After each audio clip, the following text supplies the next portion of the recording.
ကျွန်တော်23ချိန်အတွက်ပေါ့နော်23ချိန်အတွက်ရွှေ့ဆိုင်လေးအဲ့ရွှေ့ဆိုင်လေးကဘယ်ကနေစမလဲဆိုပြီးပေါ့နော်တို့ဒီ3နှစ်ခွန်နဲ့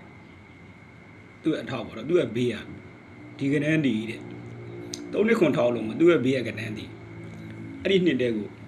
ပြန်ချပေးတယ်သူကပြန်ချရတယ်ဘာဖြစ်လို့ဒီချိန်မှာပြန်ချလဲဆိုတော့1နှစ်3နှစ်မြောက်မှာကျွန်တော်တို့ကိုခါလို့ဖြစ်ပြီးမှ193ဆိုပြီးမှဇောင်းထိုးတာနော်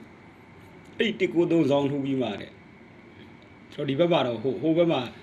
တွားရတော့ရှင်9နှစ်ရှိသေးတာပေါ့နော်ဒါပေမဲ့အဲ့ဒီရှင်9နှစ်တော့ကျွန်တော်မပြတော့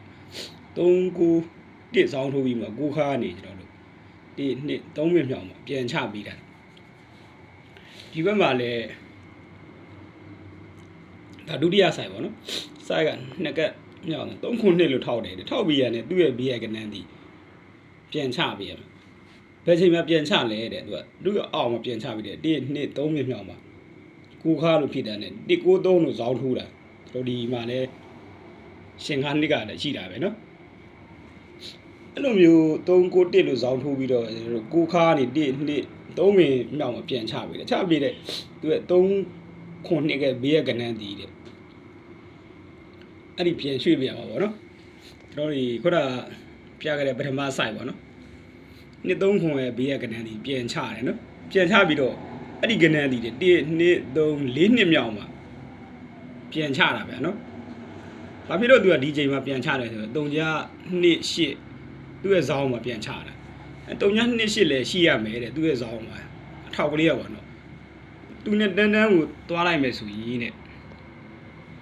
သူနဲ့တန်းတန်းသွားလိုက်တဲ့အချိန်မှာတဲ့489ပေါ့နော်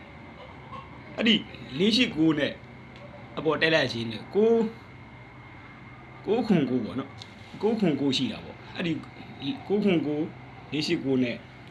တန်းတန်းဖြစ်ရမယ်တဲ့သူက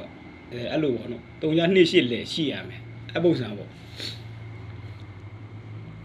3ခွန်2ကဇောင်းက3ခုနှစ်ကဘေးကနန်းဒီအောက်ကိုပြန်ကြခုနကပြောတယ်ကျွန်တော်တို့ဒီ1 2 3မိနစ်9 3 9တိက3မိနစ်မြောက်မှာပြန်ချပေးတယ်အဲ့ဒီကနန်းဒီ1 2 3 4မိနစ်မြောက်မှာပြန်ချပေးရမယ်ဆိုရင်တဲ့ကျွန်တော်တို့ဘယ်ချိန်မှာပြန်ချမလဲဆိုရင်သူ့ရဲ့ဇောင်းပါတဲ့သူ့ရဲ့ဇောင်းမှာ8နှစ်3ညလို့ရှိရမယ်ဒီ8နှစ်3ညတော့ကျွန်တော်ရှိထားပြီတဲ့သူနဲ့တန်းတန်းသွားလိုက်မယ်တဲ့သူနဲ့တန်းတန်းသွားလိုက်လို့ရှိရင်တဲ့ကျွန်တော်တို့ဒီမှာ489ကိုပက်လေပေါ့နော်ဒီမှာတော့984တဲ့အဲ့ဒီ984နဲ့အပေါ်တက်လိုက်ရင်တဲ့9ခွန်9ရှိတယ်ဟိုဘက်မှာတော့9ခွန်9ပေါ့နော်ဒီမှာ9ခွန်ပေါ့သူတဲ့တန်းတန်းမှာတော့ဒီနေရာမှာ1 3ည6ပေါ့နော်ပက်လေတော့ရွှေ့တဲ့ site ကလေးပေါ့